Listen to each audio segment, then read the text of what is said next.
Hi everyone, my name is Karen, this is my channel RatherBeReading, and today I'm bringing to you a video about book dedications.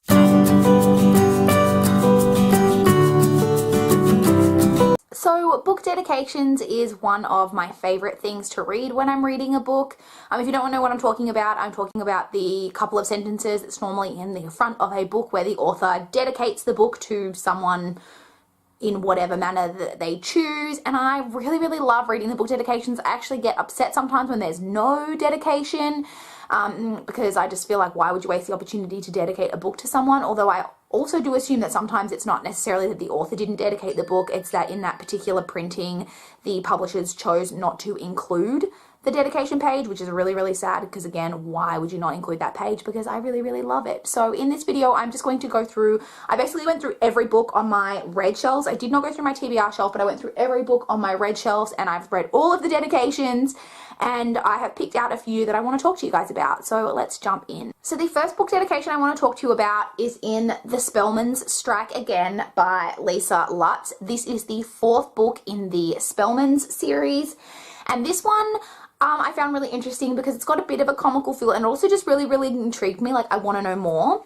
So the dedication reads, "To all my friends from Desvernine Associates, Des, Pamela, Pierre, Yvonne, Deborah, and Gretchen, but not Mike." I just found that really funny and really intriguing. Like, why not Mike? I want to know. Lisa Lutz, if you're watching this video, please let me know why you didn't want to dedicate the book to Mike. The next three book dedications I want to talk about are all ones that are a bit more on the emotional side.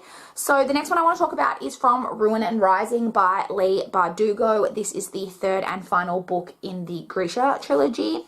And this one is dedicated to her father. Let me just find, I probably should have flagged these pages so they were easy to find, but I didn't. So this one says, "For my father, Harv, sometimes our heroes don't make it to the end."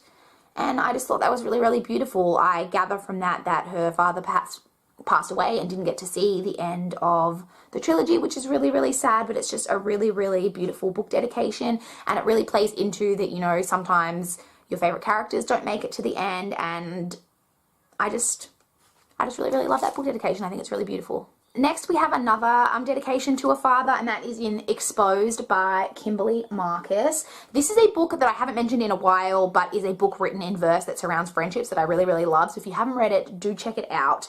And this is, again, as I said, dedicated to her father, and it says, "This novel is dedicated in loving memory to my father, Herb Weiner, who predicted I would go into private practice, write a book, and appear on Oprah. Well, Dad, writing is, at its core, a private practice. Here's a book. And as Meatloaf sang, 2 out of 3 ain't bad." So I just really love that one because it's quite like personal to her dad, but it's also like quite like a amusing kind of, and I guess it spoke to me because Meatloaf is like a big thing in my family. We are all big Meatloaf fans and used to listen to Meatloaf a lot on road trips, which we used to do a lot when I was a kid. So yeah, I just really love that book dedication as well. Next, we have a book dedication that actually made me tear up when I read it, and that is from The Last Time We Say Goodbye by Cynthia Hand. So this is a young adult book that is about a girl who is grieving and trying to get over the death of her brother who committed suicide. And when you finish this book and you read the acknowledgements in the back, Cynthia Hand talks about how her own brother, that while this is a work of fiction and it is not about her and her brother, that she did have a brother who committed suicide.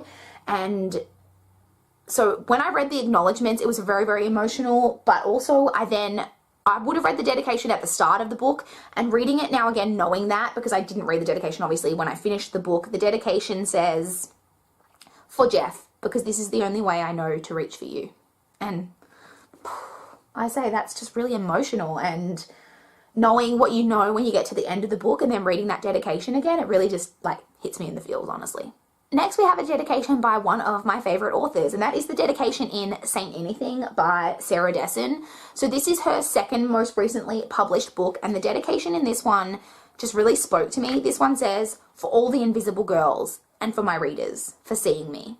And I just really love that one as well because Sarah Dessen quite often writes about a main character who is never like the more prominent or like loud one in the friendship group and things like that, and there is a very prominent theme in this book about the main character being someone who doesn't feel like she's seen by her family because she's always lived in the shadow of her brother, and there's this whole big thing going on with her brother and that he injured someone in a drunk driving accident, and so she never feels like she's the focus and she feels very invisible. And just dedicating the book to all of the girls like out there who feel like that in real life, I just thought was really, really nice and a really nice touch, and I really enjoyed that dedication. And the last book dedication that I want to talk about is actually one of my all-time favorite book dedications, and it's the first book dedication that I remember reading and really, really speaking to me, and that is from Harry Potter and the Deathly Hallows by J.K. Rowling. I know it's probably really cliche that I'm talking about this book, but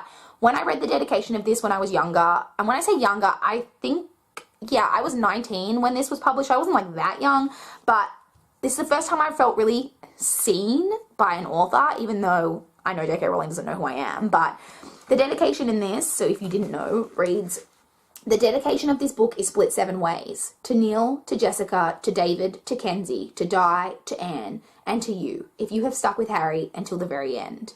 And when I remember reading that when I was like 19 and being like, oh, like J.K. Rowling knows how much this series meant to me, and she wanted to like dedicate it to all of the people like me who just felt like Harry Potter was such a massive part of their lives. And yeah, that's one of the first times I really feel like it's probably the time when I first read a dedication and became really invested in book dedications. Like I always look for the dedication in a book when I'm reading it. And yeah, this is definitely my favorite book dedication. So those are some interesting book dedications that I found on my shelves. As I mentioned, I just really, really love book dedications. I would love for you guys to comment in the comments down below any dedications that you have seen in books that you've really, really loved. Or just comment down below whether you take note of book dedications. Do you skip over the book dedication and not even read it? Or do you read it and really enjoy it like me? Or do you just read it and are indifferent? I would love to know in the comments down below. Please like this video if you liked it. Please subscribe if you want to see more from my channel. But that's all I've got for this video today. Bye guys!